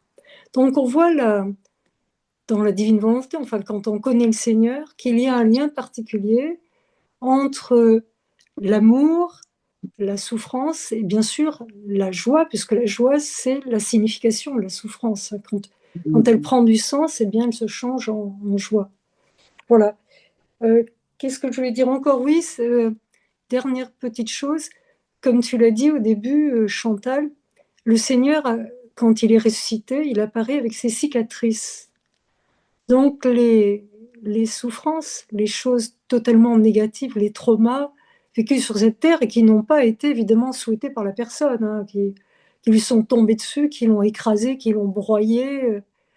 Et seul le Seigneur peut, c'est écrit partout dans la Bible, seul le Seigneur peut récupérer les cœurs brisés et broyés. Donc ces cicatrices vont demeurer, mais elles seront, disons, comme des ornements absolument extraordinaires, quoi. Comme les plaies du Christ, les souffrances du Christ sont le signe même de son amour et nous rendent amoureux de lui, quoi, à cause de ce qu'il a fait pour nous. Voilà, donc au-delà de la souffrance, mais pour franchir ce pas, seul le Seigneur peut le faire en même temps que l'âme de la personne. La souffrance peut mener non seulement bien sûr au dépouillement, au détachement, mais bien au-delà à des hauteurs de béatitude que quand on n'a pas vécu ces souffrances, eh bien, on ne peut pas les atteindre, quoi. Les gens qui souffrent sont aussi des gens choisis, il me semble, d'après ce que dit le Seigneur, choisis à travers la volonté permissive. Bien sûr, le Seigneur n'est pas un tyran qui imposerait des souffrances, hein, loin de moi cette idée-là. Mais les souffrances du monde, eh bien, il va les donner, enfin, il va les permettre pour des âmes dont il espère tirer des beautés extraordinaires. Voilà. D'ailleurs, il emploie à un moment donné, je ne sais plus où, aussi dans le livre du ciel, il dit que dans certaines âmes, il y aura des beautés particulières qui émaneront des souffrances qu'elles auront vécues sur la terre. Hmm. Voilà ce que je voulais dire. Amen. Amen. Merci beaucoup, Michel. Merci infiniment. C'était très riche et là, c'est comme un beau complément, Ouais. plein de François- richesse. Françoise de Lyon qui voulait revenir sur... Oui, oui. Alors, c'est une question que je me suis posée dès que Chantal en a un peu parlé des cicatrices. Je me suis dit, oh là là, cette question-là, elle est un peu... c'est par rapport, d'accord, le Seigneur a gardé ses cicatrices, hein, il les montre quand il se montre à certaines personnes, mais je me dis, les personnes qui sont handicapées, qui ont des cicatrices physiques ou qui les ont eues après coup, voilà quoi, je me suis posé la question, est-ce que ces cicatrices font partie du même ordre ou pas? On n'en sait rien. On n'en sait rien, oui. Ben, en fait, il y a des cicatrices que Jésus n'a pas gardées. Il y a les cicatrices de la flagellation. Hmm. Je pense qu'il a décidé de garder ben, certaines cicatrices justement Peut-être la pour qu'on se reconnaître. souvienne de ce qu'il a accompli, mais il n'a pas nécessairement eu besoin de garder toutes les cicatrices. Et je pense que c'est ça, il y aura peut-être, comme l'a dit Michel, des cicatrices qui témoigneront ben, des souffrances de certains qui seront comme des ornements, mais ça ne veut pas dire qu'on va tout garder de nos infirmités. Oui, oui. Merci pour cette jolie Et réponse, puis, frère. Oui, oui, Françoise. mais le Seigneur, il aurait pu garder ses cicatrices pour qu'on le reconnaisse aussi. Oui, oui, Parce oui. que d'emblée, on sait que c'est lui quand il montre ses mains et son cœur en train de casser. Ah, on sait que c'est lui. Il dit à Thomas, approche-toi et mets ta main quand même. Hein. Oui, ah, oui, non, mais je suis d'accord avec. Mais lui, il n'avait pas vu Jésus du tout, donc Il il n'avait pas s'approche vu de les cicatrices. Marie-Madeleine et il faut qu'il l'appelle et qu'il lui dise Marie pour qu'elle se retourne. Hein. Apparemment, la connexion ne se fait pas immédiatement non plus. Hein. Euh, Apparemment, dans les textes évangéliques. Hein. oui, mais bon, moi, je pense qu'il y a d'autres explications par rapport à tous les deux. Bah, Thomas n'avait pas vu Jésus, là, il n'a pas vu les Oui, cicatrices non mais plus. d'accord. Et, mais, qu'est-ce que je voulais dire? Pour moi, il me semble que c'est pour qu'on le reconnaisse et que peut-être qu'après coup, Ça voilà. Mais ça, c'est, tu sais, je pense que nous sommes là dans une lecture, comment on dit, anthropomorphique, c'est-à-dire que le terme cicatrice, on a du mal à imaginer la puissance de Dieu. Qu'est-ce que notre Seigneur va faire de nos cicatrices physiques? Comment il va les transformer, les sublimer, les glorifier? Laissons-lui, laissons-lui, laissons-lui faire ce genre de choses, mais cherchons surtout pas à imaginer avec nos petites imaginations, parce que là, on va avoir du mal à s'en tirer, ma sœur. Jean-Bernard, Oh, je vais détonner un petit peu là. hop là, on s'accroche. Parce qu'à force de parler de souffrance, Oh moi, oui, oui. je vis tout le temps dans la joie. Donc après, je me dis, je suis foutu avec tout ce qu'il dit le Seigneur sur la souffrance. Je veux dire, bon, les souffrances. Je veux dire, j'ai une vie magnifique avec des parents magnifiques, avec des enfants magnifiques. Voilà, je vais dire tout baigne. Et puis le Seigneur est tout le temps là. Alors, Jean-Bernard, Jean-Bernard, sans rien dévoiler, tu nous as dit aussi que tu avais si j'ai bien une bonne mémoire, il y avait des petits-enfants aussi qui étaient dans la oui, oui, souffrance. oui, c'est les petits enfants. Je veux dire, bon. Oui, bah, Euh, tout n'est pas dans la souffrance, tout n'est pas dans le bonheur, tout n'est pas dans. Quand tu dis ça, il y a aussi tu as des petits-enfants qui sont touchés par des souffrances. Oui, ça pose la question. Euh, mais au niveau de la souffrance, je veux dire, bon, c'est délicat parce que déjà, parler de sa souffrance, il n'y a que soi-même qui peut parler de sa souffrance. Bon, donc à part Jésus et Luisa, on peut comprendre. Mais pour le reste, c'est délicat parce que chacun va le voir d'une autre façon. Et je voulais dire que dans l'ensemble, je considère toute ma vie le bien. Voilà. Moi, je suis plutôt apôtre de la joie tout le temps. Et même quand il y a du malheur, je reste dans une joie. C'est une autre joie, euh, et puis je me dis quand même, il y a une lutte aussi contre la souffrance. La première chose que fait Padre Pio, il construit un hôpital. Il fait pas autre chose. On lutte contre la souffrance. Et je pose une question de base aussi qui moi m'a toujours perturbé avec Luisa. La souffrance, c'est quand même le mal, quoi. Je veux dire, on combat toujours le mal. Le premier truc, c'est quelque chose de mauvais. Alors, comment peut-on offrir quelque chose de mauvais? Je me suis battu avec la question. Bon, c'est sûr qu'avec Luisa, quand je lis tout ça, on évolue dans cette pensée-là. Mais je veux dire, moi, pour quelqu'un qui suis vraiment joyeux, j'ai pas d'épreuves comme ça. Bon, j'ai perdu mon père, j'étais jeune, d'accord, mais après, j'ai relativisé un peu tout ce qui est arrivé dans ma vie, quoi. Les choses essentielles, je ne me préoccupe que des choses essentielles. Tout le reste me passe un peu au-dessus, quoi. Voilà. Chantal, Et tu as puis, dit. alors après, j'ai quand même rigolé que quand tu as parlé de tout ce que le Christ faisait comme, comment Luisa devait se comporter avec elle, je dis, c'est sûr que Jésus n'a pas été marié, ça se voit, quoi. Quand il a donné tous les trucs à Luisa, j'ai dit, bon, Seigneur, là, t'as pas été marié, c'est clair, voilà. Bon, mais c'est juste une petite pointe d'humour pour détendre un peu, quoi. Voilà, Wally. Merci Jean-Bernard, merci frère. Chantal, tu voulais faire un petit commentaire? Ben oui, je veux rebondir là-dessus et je pense qu'effectivement, c'est important de dire que il faut combattre la souffrance, mais je crois que c'est pas incompatible de l'accepter et de chercher à l'éliminer en même temps. Je crois que c'est pas incompatible parce que ça m'est arrivé.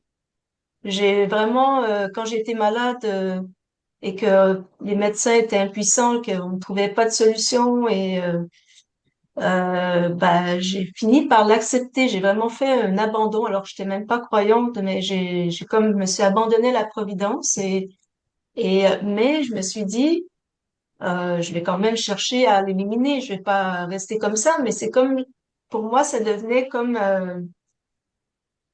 je sais pas comment dire ça, un apprentissage. Qu'est-ce que je dois apprendre dans cette épreuve? Mhm. C'était devenu un peu comme ça. Donc, je l'acceptais et je sentais voilà, que c'était peut-être pour m'apprendre des choses. Et c'est pas incompatible, mais c'est important de dire effectivement que on ne doit pas être des doloristes, qu'on ne doit pas chercher la souffrance, comme Ramon le dit souvent. Euh, mais si on l'a, c'est de l'accepter. Accepter, en fait, c'est comme ça va avec l'obéissance. On accepte ce que le Seigneur nous présente. Et dans la divine volonté, c'est hyper important. Mais ça ne veut pas dire qu'on va rester les bras croisés et ne rien faire pour tenter de l'éliminer. Et l'on combat bien, si tu es d'accord, on combat bien ce que l'on connaît bien, c'est-à-dire que combattre la souffrance, c'est reconnaître que cette souffrance nous habite. Elle est vraiment là, et bien l'identifier, enfin au mieux l'identifier au mieux pour mieux la combattre. Et donc Voilà, après la connaissant bien, j'ai aussi un regard de foi là-dessus, c'est Seigneur, que veux-tu que je fasse de cette souffrance? Hein, voilà, voilà, est-ce que tu veux me guérir? Et si tu veux pas me guérir, pourquoi ne veux-tu pas me guérir, par exemple? voilà, c'est ça, exactement. Hmm. Mais ce que je voulais ajouter aussi, c'est ce paradoxe de la souffrance et de la joie. En fait, et Louisa le dit à un moment donné dans les 24 heures de la Passion, que c'est bien d'être avec lui même au milieu de 1000 tourments. Hmm. C'est comme le bonheur d'être avec Jésus, c'est ce qui nous rend le plus heureux, même au milieu de 1000 tourments. Et, et voilà, c'est ce que j'ai entendu aussi de certaines personnes, de certains témoignages, un peu comme Alberto, hein, qui a souffert aussi récemment, qui s'est retrouvé avec l'épreuve de la maladie et qu'il a dit lui-même, c'est là que j'ai ressenti plus la présence de Jésus, la présence de Dieu. Il y en a d'autres aussi qui ont fait ce témoignage. Quand ils souffraient, c'est là qu'ils ressentaient encore plus la présence de Jésus.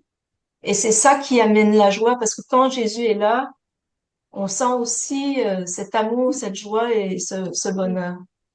oui, En se souvenant que Jésus, enfin ça je le dis souvent aussi, je ne veux pas me répéter, mais notre Seigneur, dans sa souffrance terrible, y compris sa passion physique, ça peut rejoindre un peu ce que disait Jean-Bernard, cette souffrance était toujours sublimée par la joie que la souffrance allait racheter les âmes, notamment de ses bourreaux. Et donc, il avait derrière cela, et en plus grande importance, la joie du salut qu'il proposait à ces âmes qui le torturaient.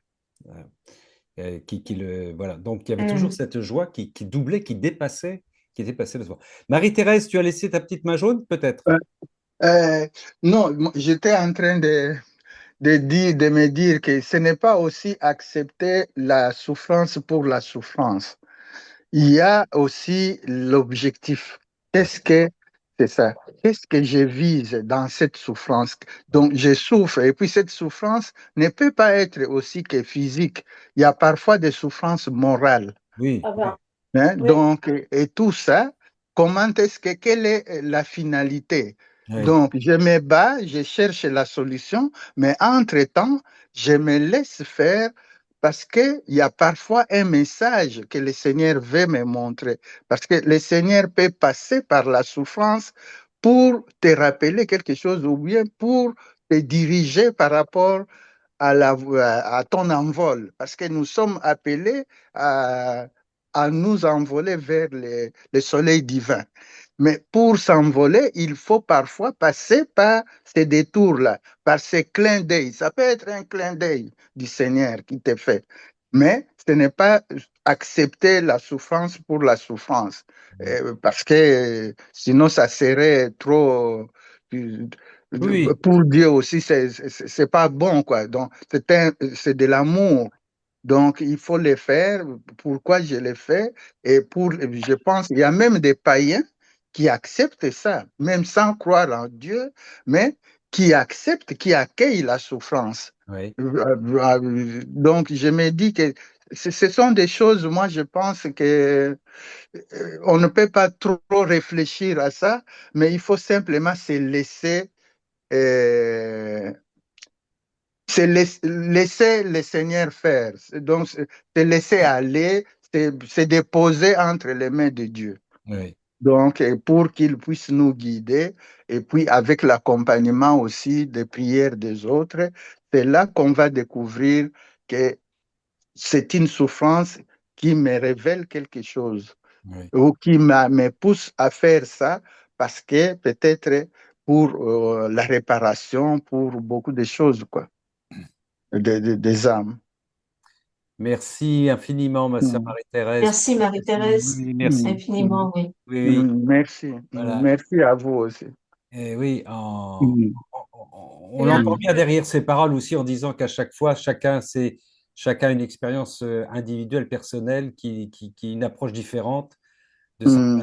de sa relation à la souffrance et que nous devons effectivement respecter la démarche de chacun, Si, si, si, bien c'est sûr. ça.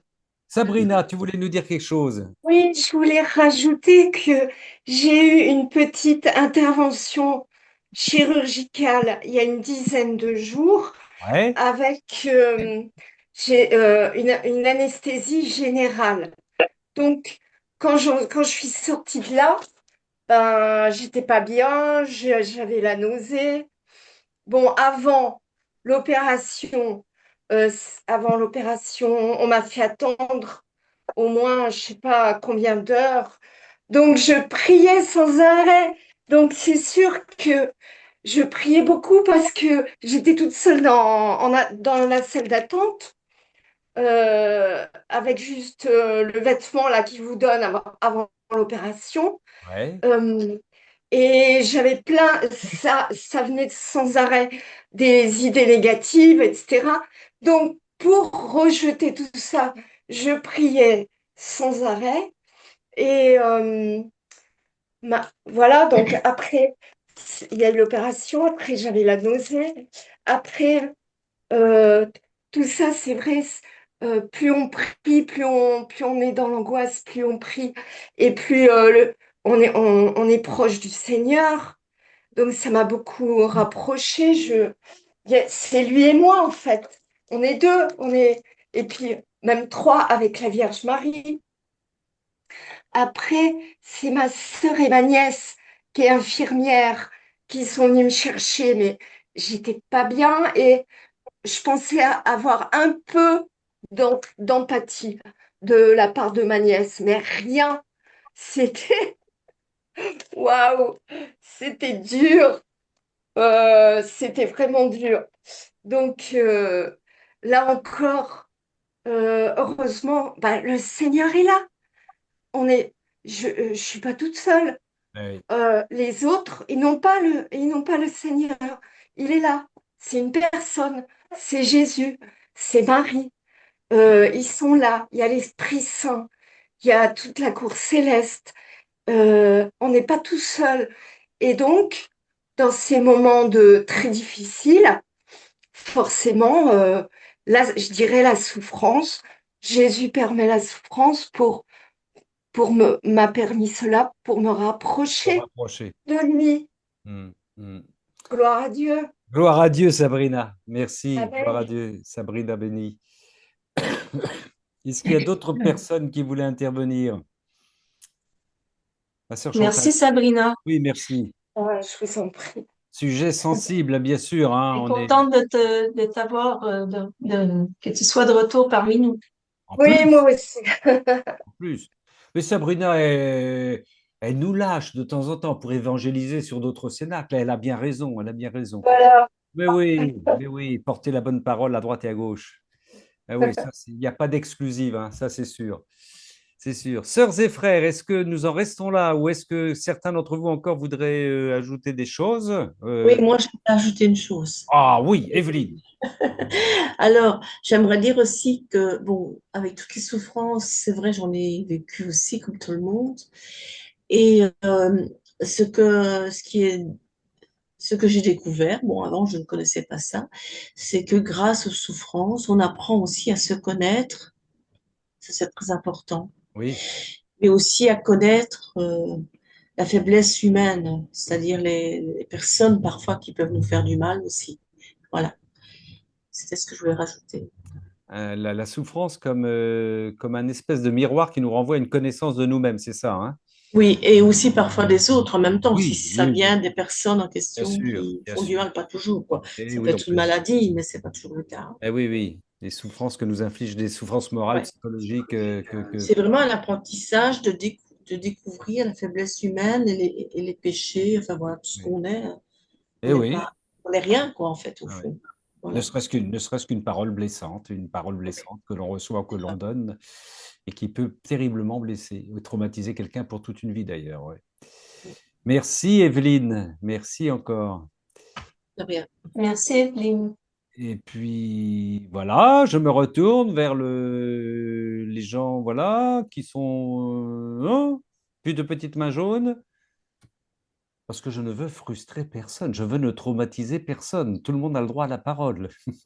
Est-ce que tu as quelque chose à ajouter, ma sœur Chantal? Non, je pense que Écoute-moi bien, écoute-moi bien. Là, c'est le deuxième, c'est le deuxième. Je sens comme s'il y avait quelque chose encore derrière qui serait lié au thème. Je me trompe ou pas?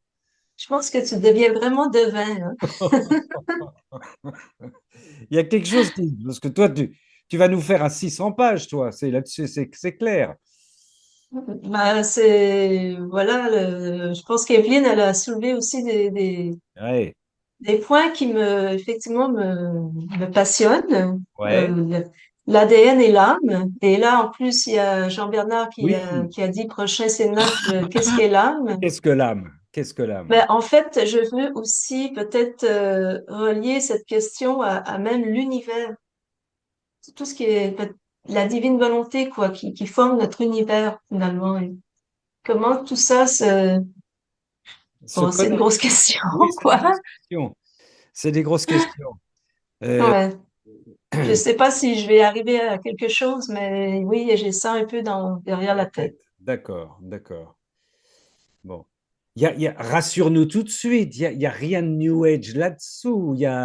Rassure-nous, ma sœur, tu vas voir, parce que les remarques vont arriver, bien sûr. Ben, l'univers, c'est la création de Dieu et c'est pas le New Age, en fait, c'est peut-être le malin qui imite, hein, Ouais, et dans tout ça, il y a des vérités. Tout n'est ouais. pas faux dans ce qui est Ils dit dans le New s'excusent. Age. Bien sûr, ils Mais le s'excusent. problème, c'est justement, on ne sait pas qu'est-ce qui est faux, qu'est-ce qui est vrai. Ouais. Hmm. Mais tout n'est pas faux. Donc, il y a des choses qui se recoupent nécessairement, mais quand on regarde les travaux des physiciens, et là, plus ça va, plus il y a des physiciens qui se rendent compte que pour avancer en physique, surtout en physique quantique, ben, ils ont comme pas le choix de toucher au spirituel. Ouais. Donc ça devient intéressant aussi. Parce que tout est relié, le spirituel et le matériel. On pense que c'est le spirituel, on voit ça un peu comme abstrait, mais non, les deux sont intriqués, c'est-à-dire les deux Ouais.